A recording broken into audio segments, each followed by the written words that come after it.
Hi everyone, thanks for returning. Let's unravel another perplexing mystery, the case of Midsi Sanchez. Midsi Sanchez was born on August 10, 1992, in Vallejo, California. She grew up in a large, with 2 brothers and a sister. As a child, Midsi was cheerful and bright, enjoying time outdoors with friends and playing with her siblings. From a young age, she demonstrated independence, often walking to elementary school with her brother without adult supervision, as the school was nearby. On August 10, 2000, Midsi's 8th birthday, she was excited about the celebration party her family had planned. However, when she asked her mom if she could skip school, the request was denied. Upset, Midsi left her home with her brother at around 7:30 a.m. The plan was for her to wait for her brother after classes, and they would walk home together. But when her brother went outside the school, he couldn't find Midsi. Assuming she had already left without him, he headed home alone. However, when he arrived home, Midsi had disappeared without a trace. Midsi's older sister grew concerned when she realized Midsi was missing, especially since her birthday party was supposed to take place that day. As her absence seemed unusual, the sister called their mother around 4 p.m. to report the situation. The mother immediately contacted Midsi's school and confirmed that Midsi had attended all her classes that day. However, when the mother reached out to family members and Midsi's friends, no one had seen her after school. Midsi's family became worried and started looking for her. Family, friends, and neighbors mounted a massive search operation. Some walked the streets, while others went door to door along the route from her home to school, asking locals if they had seen her. They also distributed flyers with information about Midsi. Despite their extensive efforts, they were unable to find her, leading Midsi's parents to call 911 for assistance. The police quickly joined the search and local media started covering the case. The news of Midsi's disappearance spread quickly, not just in local news outlets but also across the state. Midsi's family has given several interviews to raise awareness of her disappearance. Her mother desperately pleaded with them to return her daughter safely. The police received a lot of information, but none of it was useful. 24 hours after Midsi went missing, the investigation had new clues. A man contacted the police to report finding bloody rags at a landfill. After further examination, experts discovered that the rags were actually bed sheets from a hotel in Vallejo. The evidence was sent to the lab for analysis, but it would take several days to obtain the results. Investigators also went to the hotel, but they were unable to confirm whether Midsi was there. As the investigators waited for the lab results, they thoroughly searched the landfill for any additional clues, but they found nothing. However, the next day, August 12th, the police received a call that changed the course of the investigation. At around 11 a.m., a man called the police to report a disturbing incident. While driving through an industrial area in Santa Clara, he saw a little girl running towards his van, screaming that someone was chasing her. The girl quickly got into the van, and the driver saw a man running in their direction. A young girl escaped from her kidnapper and sought help from a van driver. As soon as she got into the truck, the kidnapper quickly fled the scene. The girl, who identified herself as Midsi Sanchez, told the driver what had happened, and he immediately contacted the police. The officers quickly took Midsi to a hospital for a medical examination.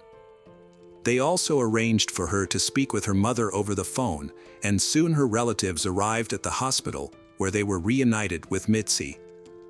The van driver proved to be a valuable witness in the investigation. He was able to provide the police with the license plate number of the kidnapper's vehicle, which he had seen as it sped away. The truck driver happened to be on the road that day, which was lucky. If he hadn't been there, the kidnapper might have caught up with Midsi. The police checked the license plate and discovered that the car belonged to 39-year-old Curtis Dean Anderson, a man with a history of crime. He had previous convictions for theft and kidnapping and was also suspected of other offenses. Police took a statement from Midsi about what happened to her. Midsi recounted that on August 10th, she was excited to finish school and head home to celebrate her birthday with her family. When her last class ended, she decided not to wait for her brother and walked home alone. As she walked, she noticed a car parked by the side of the road about a few hundred yards away. Inside, a man was watching her through the rearview mirror. The girl felt uncomfortable, but she was not worried because it was daytime and she was walking on a familiar street. In addition, because she was young, she was not aware of the potential risks posed by strangers. Midsi was approached by a man who got out of his car and asked for her help. He claimed to have a leg injury from an accident and needed assistance in retrieving a roll of tape from under the car seat. Despite feeling uneasy, Midsi agreed to help, as her parents had taught her to assist others in need. However, as soon as Midsi reached for the tape, the man's intentions became clear. He pushed her into the car, covered her mouth, and slammed the door shut. Midsi tried to scream, but it was too late. The man drove away, Midsi to watch in horror as they passed by her home, where her family was preparing to celebrate her birthday. The man eventually stopped in a deserted parking lot, where he gave Midsi new clothes and forced her to change. He then threw away her old clothes in a nearby trash bin. He warned Midsi not to try to escape, claiming he had a gun and that no one had ever managed to escape from him. For the next few hours, Midsi was driven to an unknown location.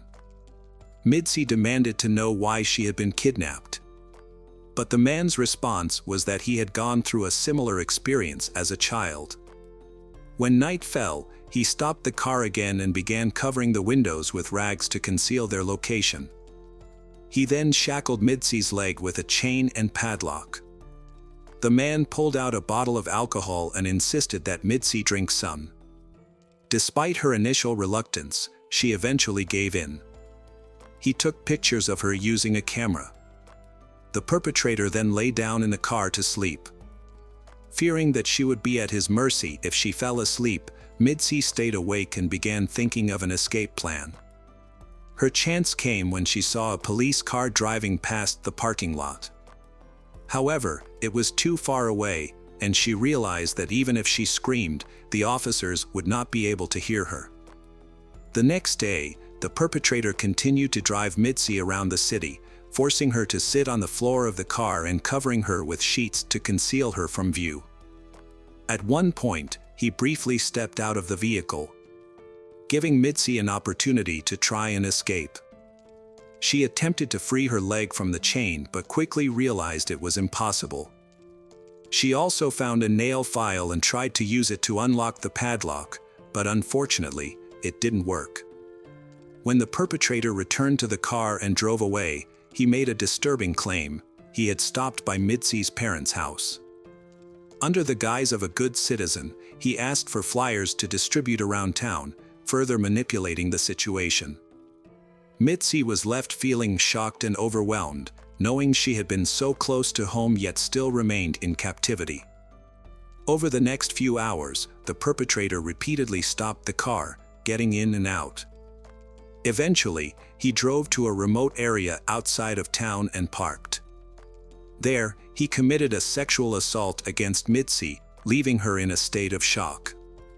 Afterward, the perpetrator fell asleep. The next morning, he resumed driving, making several stops to buy cigarettes and alcohol. When he returned to the car and leaned into the cabin, an object fell out of his pocket. He warned Midsi not to look, but she disobeyed. She glanced down and saw a large set of keys. Midsi quickly realized that one of the keys could open the lock on her chain. Although afraid of the perpetrator's possible reaction, Midsi was brave enough to act. She grabbed the keys, selected one that seemed to fit the lock best, and tried to unlock it. To her relief, the key worked. Midsi managed to free herself from the chain and moved towards the car door, which was the last barrier between her and freedom. To escape, she opened the window and tried to climb out. However, her body was exhausted, and her legs had almost no strength left. Using the last of my strength, she pushed herself upwards and finally jumped out of the car. As she moved around it, she spotted her kidnapper, who instantly saw her as well. He yelled for her to come back, but Midsi had no intention of surrendering. She took off in the opposite direction, and her kidnapper started chasing after her. As she fled, she attempted to get help from passing cars by waving her hands and screaming, but all the cars ignored her pleas and kept driving by. Not losing hope, Midsi kept running forward. In her desperate situation, every moment seemed like an eternity. Midsi is driven by the fear that if she stops even for a moment, she will be captured by the perpetrator, a fate she is determined to avoid. Finally, she spotted a van and she ran towards it, jumping in front of it to stop the driver.